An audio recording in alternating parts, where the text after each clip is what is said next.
Thank you, John.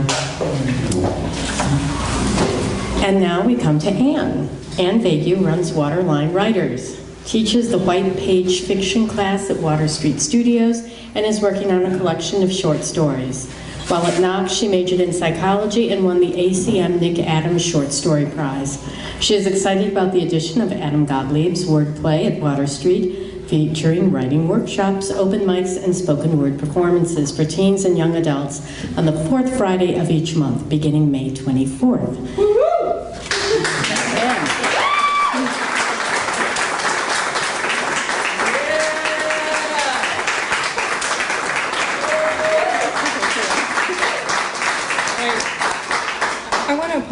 Apologize to everyone about the music. If you can't hear it, everybody could just like slide to your right a little bit. It might actually work for me. I hadn't thought about this, but the setting of the piece that I'm reading is in the 60s. So, and it's set in a small town. I grew up in a very small town in Iowa, Sheraton, Iowa, and it's when you grow up in a very small town, you feel like you know almost everyone, and you feel like everyone knows you or should know you. But as you get older, things change. There are, new people come into town, and things change. But well, this is a story. This is another part of my story, Cold Spell. Some of you will probably remember, I read a section of it a year ago. You'll probably remember the army of canned peaches that the younger sister Ida finds in her much older sister Vivian's cupboards. And that's when she begins to sense, when she finds like 100 cans of peaches in her sister's cupboards. That's when she begins to sense that something's wrong and their roles are going to change and things are going to be different. This is another segment from that long short story. The only other thing you maybe need to know is that I think in this section I mentioned Royce. That's Ida's husband. Ida's the younger sister. And then at the end I mentioned Melvin, and that's Vivian's husband, who has been deceased for many years. So this is from Cold Spell. Vivian turned to make her entrance to the Deo Diner, a mere 6-inch step up, but you'd have thought she just climbed the Empire State Building. She waited expectantly just inside, panting not so lightly, and when nothing whatever happened, Ida nudged her forward so they could both get in and close the door. By the time she got it closed, everyone at the counter had turned around to see who was letting all that cold air in. Vivian smiled in that general direction, nodding her encouragement. Without her glasses, she couldn't possibly have recognized any one of them, but Vivian counted on people recognizing her. "Come on in if you're coming in," a snap-crackle voice startled Ida, and when she turned, an unlikely waitress was striding toward them, her grooming as haphazard as her gaze was direct. She grabbed 2 menus from the counter, composed herself enough to say, "Welcome to the Deo Cafe," and then reverted to her original voice and mien. "Been closed for a week, 2 of you this morning?" Ida only managed, "Diner, it's the Deo Diner." "Not no more, been changed." "What do you mean?" "Didn't you see the sign? It's been changed, right before the snow come." And without the addition of the kind and quantity of information any such news demanded, she was off, cutting a swath through the bustle and smoke on her way to a table in the back. Ida gave in to a good scowl. She didn't know where to start. Firstly, the Deo Diner was and always had been the Deo Diner. Secondly, it wasn't morning anymore. Thirdly, there would be 3 of them, thank you very much. Furthermore, this little thing with the absurd voice needed a shampoo, a cut and style, and not to put too fine a point on it, a brassiere. And she had already passed their booth. That wasn't a good start at all, and she followed, calling, "It's afternoon, and there will be 3. That one on in back, okay for you too?" asked the waitress. 3, said Ida, 3, but this is our booth. She stopped where they always sat and turned to Vivian for a little help, but she was lingering, giving the counter folks additional opportunities to say hello, though no one looked ready to take her up on it. The waitress backed quickly toward Ida, tipped her head twice in Vivian's direction and said, in a stage whisper sort of voice, "It's COLD by that there window." Had to scrape the ice off it myself.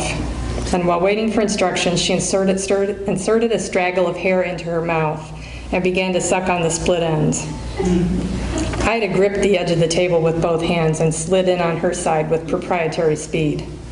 The girl shook her head, turned around in time for Vivian's arrival, and said, "Coffee right off, then?"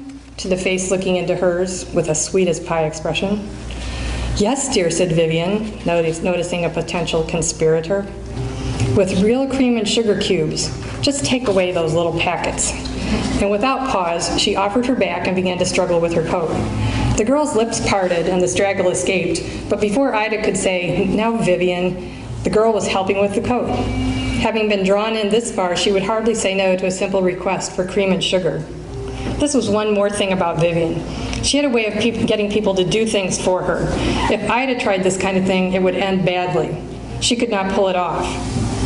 As soon as Vivian was seated and the waitress had gone for coffee, Vivian said, "I wonder, isn't she the oldest daughter of those Fensicks that lived 2 blocks south of the square on Grand, the old Grayson house? She who?" Ida was busy looking for anyone she knew, and when Vivian poked her elbow with a fork, "Ida, you're not paying attention." "Ow!" She looked from her elbow to Vivian in disbelief. "She who?" "I'll just ask when she brings my coffee." Vivian looked toward the window and began to shiver. Drat, Ida supposed she should have taken the table in the back. She got up to pull Vivian's coat around her shoulders and said automatically, "The Graysons were on Elm." The Graysons were next to the Manleys on Grand. The Graysons and the Manleys were on Elm. She sat back down. Nonsense. Vivian's eyebrows collided spasmodically, and Ida had to cover her mouth with the back of her hand. She was sure Vivian had never seen the face she made when she was angry. She certainly never made it when she looked into a mirror. But Ida always had to stifle a smile, no matter how annoyed she was, even after this exasperating week. "I have been here all these years." Vivian embarked on a rather elaborate history of several houses on Grand and Elm, getting names and dates wrong, but children and church affiliation right. The waitress was back with coffee, sugar cubes wedged into a rosewood bowl intended for plain old sugar, and what was probably plain old milk in the matching creamer. Vivian was fumbling with her eyeglasses, and when she got them on straight, she beamed. "Are your people Fensicks? You look like the oldest I taught in Sunday school. I'm sure you remember."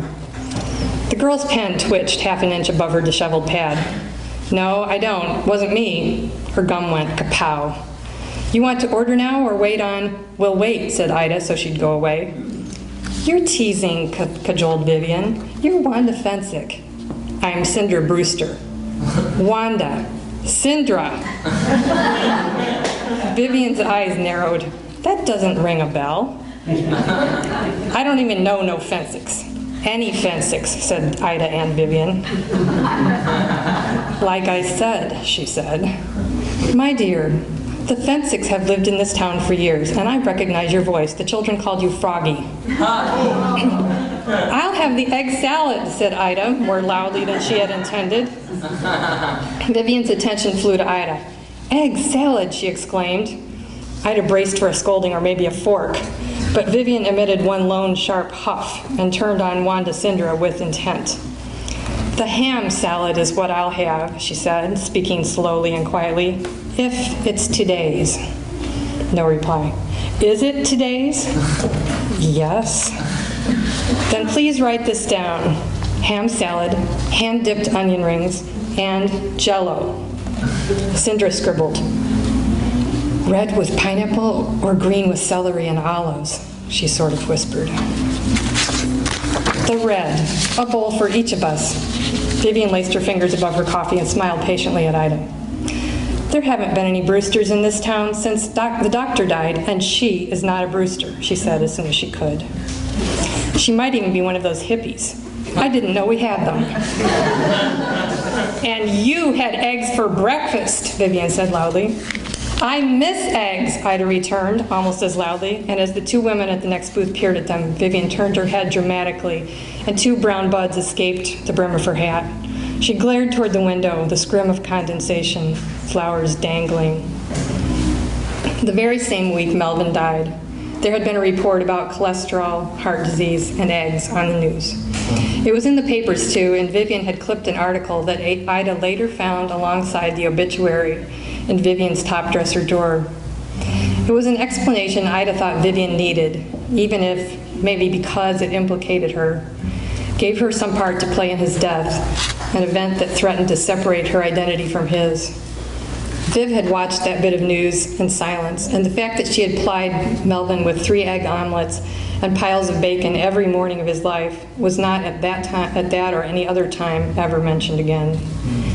But as far as Ida knew, Vivian had never cooked an egg again, unless it was hidden in a recipe, in which case it didn't seem to count. Ida had made do with cereal all week until this morning, when she'd broken, scrambled, and eaten 2 very old eggs before Vivian was out of the bathroom. Isn't that his truck, that blue one? Vivian's attention was fixed on something outside, behind Ida's shoulder. Ida had to turn almost backwards to see behind her. She wiped at the window, clearing a circle. It isn't blue. Yes, it is, said Vivian, under all that salt. Royce's truck isn't blue. Yes, it is. It's gray. Before we were married, that one was blue. No. Vivian scooted closer to the window. She leaned in.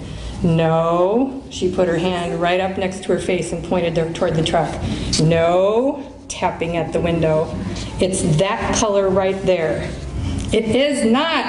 Ida hit her knees under the table, felt the grasp of the past week closing around her throat, and the dry, choked noise caught inside it. She became aware that her hand was in motion in front of her, her fingers grazing the maroon oilcloth, which had hidden the tabletop for dozens of years. How well she knew the table underneath, bearer of coupled initials, hearts and plus signs, long, straight arrows and short, bold declarations, a fingertip history of Alto's old romances. The oilcloth had at some point become a necessity, with the tables so marred that they were a fright to keep clean. Besides, as life went on, it was not always pleasant to find yourself reminded of some youthful promise of love, or a union now sundered by time or transgression or tragedy. Her initials lay under her hand. She spread her fingers slowly in remembrance, but all she felt now was tacky buildup from years of use and wear. Ida ventured to look around her at the deo. The old walls had faded from ochre, with random cracks running familiar intersecting routes and newspaper clippings of hometown heroes in black dime store frames grouped above each table. There was a picture of Melvin Jr. in his football uniform across the room, and one of Marilyn perched on top of a pyramid of cheerleaders towards the back. Melvin himself was accepting the Chamber's Citizen of the Year award above the booth by the front. She did not need to look up. Maybe she still heard the echoes of her mother's warning, the one that accompanied the blessing at their Sunday dinners at the diner. Bow your head, Ida. Stop staring at that ceiling. Your neck won't thank you for it later. Maybe it was silly that she didn't look upward now, but if she did, she knew her neck really would begin to ache, just as foretold. Besides, she didn't have to look at it to see it.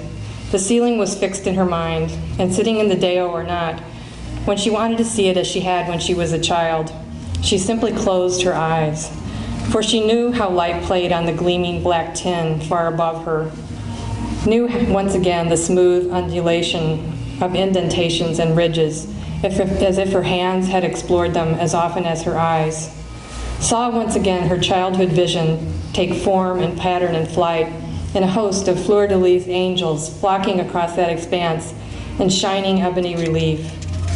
Ida saw them as if with one eye closed and then the other, flipping the course of their flight, as one moment indentations became ridges and back and forth and there and back. With her left eye, the flock flew left, and with her right. Over, she tried to convince one eye of the other's vision, and if it could be done, she did not know how to do it.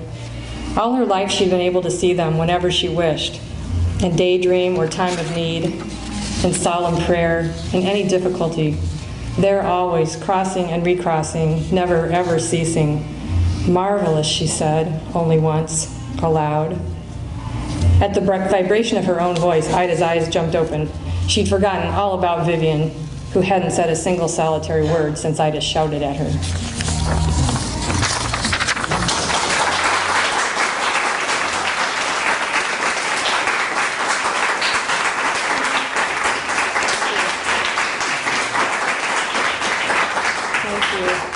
I also wanted to announce that we're going to have another break now. Barbara, you can come up and say your break stuff. But we're also going to have a laptop open back there. If anybody would like to sign into Facebook and like Wordplay at Water Street or Teen Writers and Artists Project, they need a few more likes to get their pages up, well, to get Wordplay at Water Street up and running. So if anybody wants to do that, we'll have the laptop back here.